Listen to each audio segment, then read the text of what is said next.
the things that Rob said, and I want to go ahead and address those. I'm Big Mike. He's Rob Calloway. This is Sports Kings Live. We got our guy Coop hanging out with us in the chat room. You guys are more than welcome to join. Rob will be tweeting out the link to the actual to how to get into the chat room as well. We're on Spreaker.com and the Spreaker app on your Apple or your Android device. Also, we're on Twitter, Instagram, and Facebook at Sports Kings Live, and the email sportskingslive@gmail.com. Don't forget, we're going to do On This Day next hour as well. We'll be right back. What's going on, everybody? It's your man, Big Mike. Yep, and this is RC, Rob Calloway. First of all, we'd like to thank everybody for being down with the Kings and for supporting Sports Kings Live. Your listens, downloads, likes, and follows have allowed this show to grow by leaps and bounds in just a few months. Now, if you have a product or a business and you'd like to promote it on this show, it's simple. Just email us at sportskingslive@gmail.com. And once again, thank you for being down with the Kings. It's the Sports Kings. Sports Kings.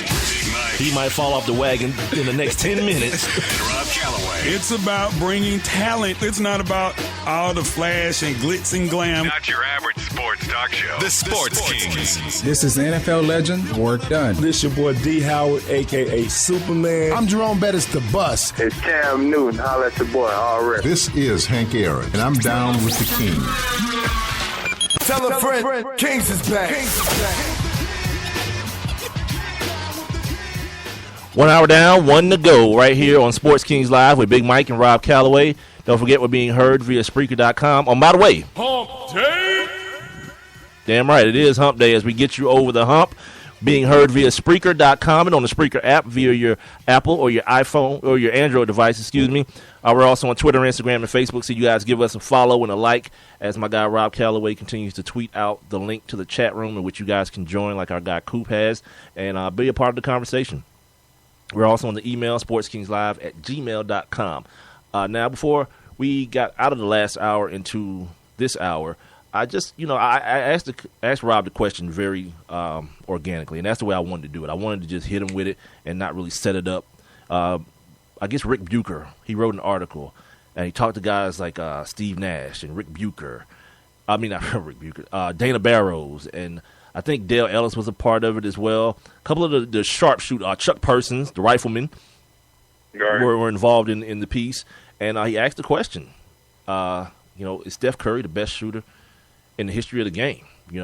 And really, a lot of people laughed last year when Mark Jackson said, this is the best shooting backcourt ever. A lot of people were like, Mark, you just saying it because those are your guys. I think a lot of you guys, probably about 90-something% of you people have come around now to understand what that man was seeing every day at practice. But I asked Rob,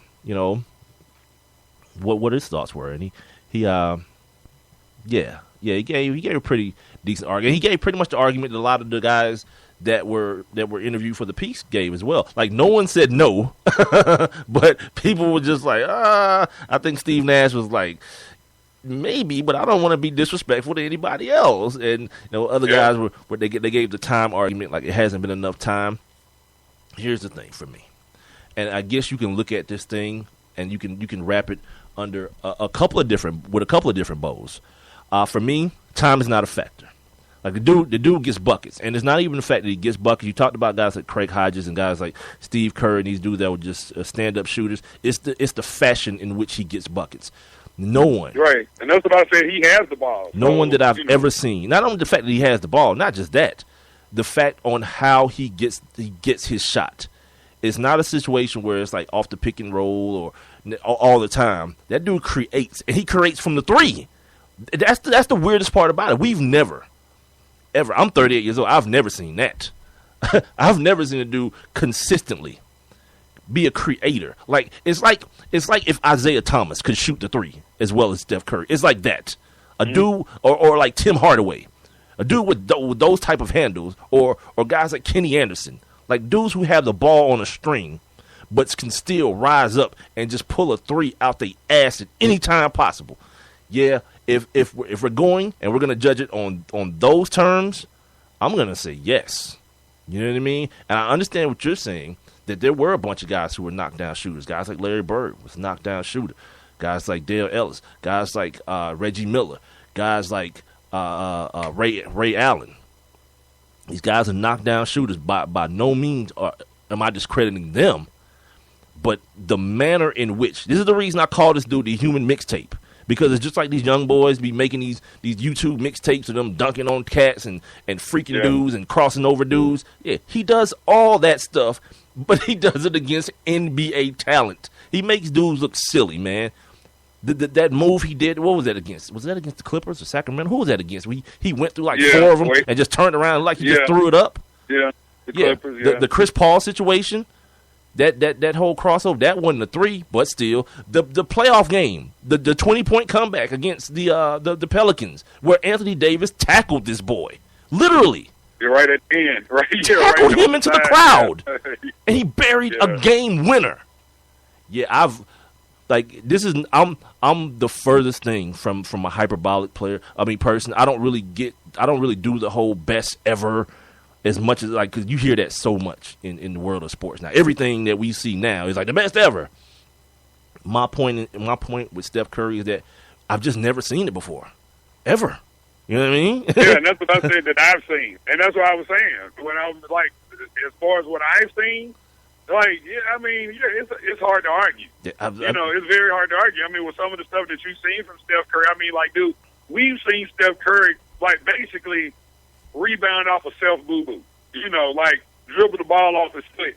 And right before it bounces out of bounds, he grabs it with one hand and then just shoot it. Yeah. And it's still time on the clock. And it's money. Yeah, it's just miraculous, dude.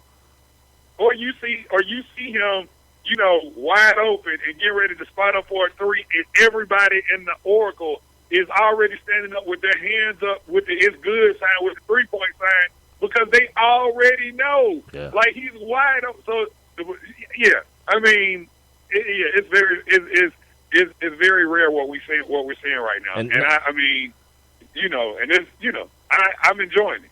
Not only that, it's the fact that he's so consistent with it. It's like, at times you like I talk about, like a dude like Isaiah Thomas can get hot. Like, didn't Isaiah score like something like 26 points in a quarter on a broke ankle one day? You know what I mean? Like, dudes like Isaiah could get hot and just start dropping buckets from everywhere, but this dude just come out the tunnel that way every game. It's like I'm always talking about this, Rob, and I'm good for this one. People appreciating what they're seeing right now. Like, you don't have to consider it the greatest, because it may not be.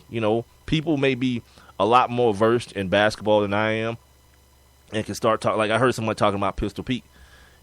Pistol Pete dropping buckets from everywhere like that. But, like you said earlier, there was no 3-point line. And, like, the coverage wasn't as much. Like, we had the Sports Center top 10.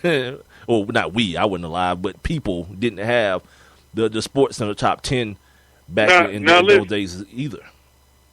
Now, when you talk about 3-point field goal percent, I just pulled it up. Okay. Steph Curry, number one. All time? 440. Oh, my God. Yeah, 440. Yeah, 440. I mean, but he's taking a lot less shots than some of the other guys. But he's at 440. He's attempted right around 2,700 3-pointers and made almost 1,200. And so right now he's at 440. Kyle Korver is number 2 at 432. Then Steve Nash at 428. Mike Miller at 407. Then you have Brent Berry, Dale Ellis, Allen Houston, Dale Curry. Wow, we forget about Allen Houston, don't we? And then Ray Allen. That's the top 10 right there. Wow, we forget about dudes like Allen Houston out of old Tennessee Vol. New York. Yeah. Yeah, man. But so, it's not really like this huge, like, conversation. It's not like, this is not, trust me, ladies and gentlemen, this is not the Jordan LeBron conversation. It's not that. Right. Because I don't, like, if somebody's to say, man, Craig Hodges is the best shooter I ever saw, I ain't going to argue with you. I'm the first one to say, every time I saw Craig Hodges shoot the basketball, I thought it was going in every time. Every single time he shot the basketball, I thought it was going in. It was so pure with it. You know what I mean? Yep. So if somebody tells me Ray Allen's the best shooter ever played basketball, no argument for me. But both of those guys, again, they're spot up jump shooters. We talking about a dude that got the ball on a string like a yo-yo, and at any given time, he's 6'2" on a good day, 175 pounds, and still finds a way to get his shot off each and every time, and it's money. It's good, pure. Yeah, like I say, I'm a dude that, I guess, as I get older, my appreciation for certain things grows. Like, it's not even because now you remember back in the day, like a dude gets a breakaway dunk. It was a show, People start hollering "Showtime!" Now dudes is too cool for that. So now my appreciation has gone the other way. Like if a dude can just drop a J in your mug, perfect. I'm good. I've been satisfied. I don't need all that crap anymore. I'm 38 years old, dude. I don't need that type of excitement in my life. I'm saying though, but the breakaway did used to be exciting, boy. Oh my God! Yeah, but now dudes is too cool. Like what? And I say, BC Vince Carter was probably like, and I could be missing somebody like Kobe or somebody, but Vince was the last great dude when he came to that, because he was gonna give you a 360. He was gonna take the ball through his legs. He was gonna give you something. Remember when Vince was like, "I'm not dunking anymore." Like what? Yeah, just a layup. It's still 2 points. Lay the ball up. Let me finger roll. Yeah, that's when you're just trying too hard to get yourself out of that light. So yeah, ladies and gentlemen, we'll talk more about the finals tomorrow. We just wanted to make sure we gave you guys our predictions so that you guys know what we thought, and I wanted to make sure I pose that question to Rob as well. Coop, who's in our chat room, he chimed in. He said it's too soon. He said he feels like it's too soon to crown stuff like that. And I'll leave that to you older cats, man. Like to me, like I'm into the ratchet music. I have a huge appreciation for the now, and if something's good now, like I said this the other day to you about Reggie Miller. I was like, I believe Reggie Miller can get somebody 8 points a game now, right this minute. Yeah. But the problem is he can't stay in front of nobody no more. Like dudes who can shoot forever. Like just like this. Why you think this year everybody, including the home team Atlanta Hawks, was like, "Hey, somebody call Ray Allen, call that guy." You know what I mean? Because people was like, "Yeah, as long as his arms haven't been amputated, Ray Allen can still shoot the basketball." Like damn all this other stuff. I wonder what Ray think about that. I mean, the fact that he decided not to come back, and the two teams that wanted him the most, and the two teams that he was talking about, like they end up making it to the Eastern Conference Finals. Nah, but it's like with most of these dudes, man. It's not about playing the game. It's the other stuff. It's like the practice and all, and the traveling. Yeah. Like, dude, like Ray played a long time, man. And plus, it's not like he's championship less. You know what I mean? He's got a couple of them things. He went and got him. Yeah, so he did. He's good. Yeah. He's like, I'm at the crib chilling with my huge shoe. Have you seen his shoe collection, dude? Yeah. Yeah. Stupid. He got the whole Jordan collection. Bananas. Oh, yeah. God. Yeah. Life is good. Yeah, so if you're wondering how Ray is feeling, that's how he's feeling, dude. That. Yeah. Yeah, because, Ray was one of Jordan's first. He was one of the first dudes to sign with Team Jordan. Yeah? I think he was with Team Jordan when he was in Milwaukee. The whole Jesus Shuttlesworth campaign, that whole thing, I think that's right around the time he signed with Jordan. Yeah. Oh, la. I love her, dude. Like, I don't know what it is about her, dude. But yeah, she's an awesome young lady. Especially as she gets older. You can't wait for Sunday, can you? What's happening on Sunday? No, not Lala Anthony, dude. Lala from He Got Game. That was her name. Oh yeah. I thought you were just having some random thought. You're an idiot. Oh, okay. No. Okay. I was like, okay, yeah. Mike's just having I'm not reading. Random. I'm not reading your mind. That's not what happened. Yeah, that's what you waiting on. Like you act like she just gonna break out the breasticles on the first episode. That joint probably gonna come out in the last episode of the season.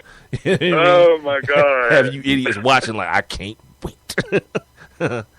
And then it'd probably be like some side boob. You know what I mean? Not even the full-on nipple action. Side boob. And it'd be all on Twitter. Ladies and gentlemen, we have breasticles. Oh, yeah. Oh, yeah. You got to announce that. Hashtag breasticles. Hey, man, have you... Okay, because I know you read the Big Lead. You look at the Big Lead every day, right? What is that? I don't know. Like, half the time I don't know what I'm looking at, dude. I'm just, like, swiping.